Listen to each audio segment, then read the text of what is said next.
Grover Cleveland was elected President of the United States in 1884. He was the first Democratic Party candidate to win a presidential election in almost 28 years. Grover Cleveland defeated James Blaine, a senator from the Republican Party. The election was very close. Many Republicans did not vote for their own candidate. They voted for Cleveland instead. They believed he was honest and that Blaine was not. This week in our series, Kay Gallant and Harry Monroe tell us about the presidency of Grover Cleveland.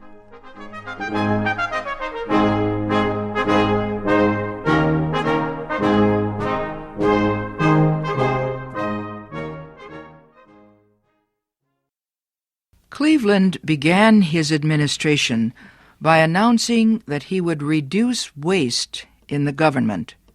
He would make government more like business. He said he would support reforms to let ability, not politics, decide who would get government jobs. Democratic Party leaders were quick to protest.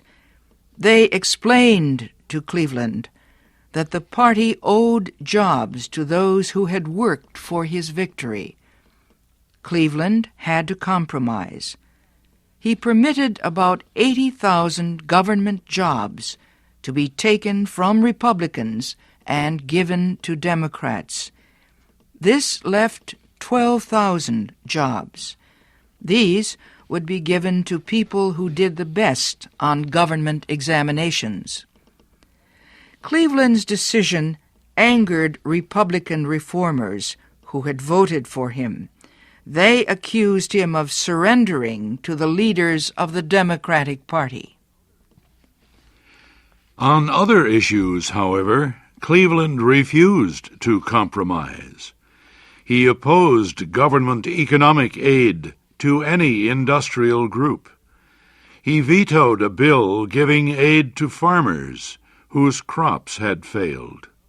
And he vetoed another bill giving more money to men who had served as soldiers during America's Civil War of the 1860s. The president also showed his independence by investigating gifts of public land that the government had made to the railroad, wood, and cattle industries. He found that many of these land grants were made illegally. He got back much of the land. He opened it to settlers. President Cleveland signed into law 2 bills he believed would improve government. One was the Electoral Count Act. It set new rules for counting the electoral votes of the states. It would prevent future disputes over presidential elections, like the one in 1876. The other bill changed the list of officials who could become president if the president and vice president died or were removed from office. First on the list, after the vice president, was the Secretary of State. Congress changed this law again in 1947, and there have been 4 amendments since then. Today, the Speaker of the House of Representatives would succeed the Vice President as President. Then would come the President pro tempore of the Senate, and then the Secretary of State. Grover Cleveland approved a bill giving the government control over the cost of railroad transportation. The bill was called the Interstate Commerce Act. It limited the amount of money railroads could demand from people who needed to travel or transport their goods. The law established the idea that the government could control industries when necessary for the public good. President Cleveland also was concerned about a growing number of labor disputes that took place in the United States in the late 1800s. He proposed that Congress create a labor committee to help settle the disputes. Congress failed to act on this proposal, but its lack of action did not stop the rise of a labor organization that had been formed a few years earlier. The group soon would become the most important labor union in the United States. It was the American Federation of Labor, or AFL. Led by Samuel Gompers, the AFL was different from earlier labor groups. It did not try to put all workers into one union. Instead, it tied together a number of different unions and gave them general leadership. The AFL was different in other ways.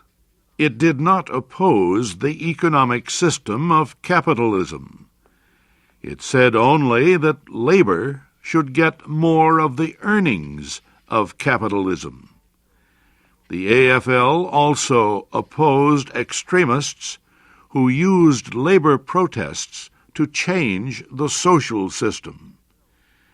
What the AFL called for were things workers wanted immediately: higher wages, a shorter workday, better working conditions. One of its first demands was an 8-hour workday. This demand led to a number of strikes and protests throughout the country. The most serious incident took place in Chicago's Haymarket Square. More than 1,000 Union supporters went to a meeting there, organized by an extremist. They stood calmly and listened to speeches. Just before the meeting ended, someone threw a bomb into a group of policemen. The bomb exploded with a blinding flash. 7 policemen were killed. The other policemen began shooting at the crowd. Some people in the crowd fired back. When it was all over, 10 persons had been shot to death. 50 others were hurt. The incident set off a wave of fear and anger across the country. The public demanded action against Union extremists. The Haymarket Square violence slowed the growth of organized labor in the United States for many years. It would be some time before labor became a powerful force in national events. In the spring of 1886, President Cleveland announced that he was to be married. The ceremony took place in the White House. A few months later, President Cleveland and the First Lady went to New York City for the official ceremony welcoming the Statue of Liberty. The statue was a gift to the people of the United States from the people of France. It represented the alliance between their two countries during America's war for independence from Britain. The statue was the creation of French artist Frédéric Auguste Bartholdi. He decided to make a statue that would represent freedom, a statue of liberty. He said it should stand on an island in New York Harbor. There, he said, it would welcome all who came to America through that gateway. Bartholdi decided to make a copper statue in the image of a woman, Lady Liberty. High above her head, she would hold a torch of freedom to light the world. The statue's face was the face of Bartholdi's mother. The artist asked French engineer Gustave Eiffel to build a steel support to hold the heavy statue. Eiffel was the man who later built the Eiffel Tower in Paris. The statue was built in France. Then the pieces were sent across the Atlantic Ocean. It was rebuilt in New York. Grover Cleveland and his wife were not the only Americans to attend the Statue of Liberty ceremonies in 1886. Thousands of people crowded onto ships in the harbor to watch the great event. Thousands of others crowded the shorelines around the harbor. Everyone cheered wildly when a signal was given and a huge cloth fell from the statue. Lady Liberty stood holding her torch high for freedom. Under her feet were the broken chains of tyranny. Below the statue was a poem. It called to the poor and oppressed people of the world. It told them to come to America to find a land of hope and freedom. Give me your tired, your poor, your huddled masses yearning to breathe free, the wretched refuse of your teeming shores. Send these, the homeless, tempest-tossed, to me. I lift my lamp beside the golden door. The Statue of Liberty was a great success. It was one of the great engineering wonders of its time, and it filled Americans with pride in their tradition of freedom and openness to people from all lands.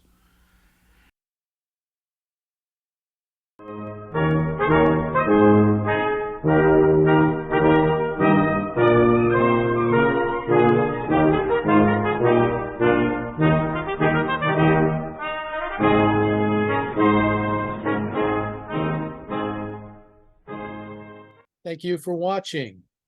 Can you do me a favor? Please leave a comment in the comments section below. That would really help.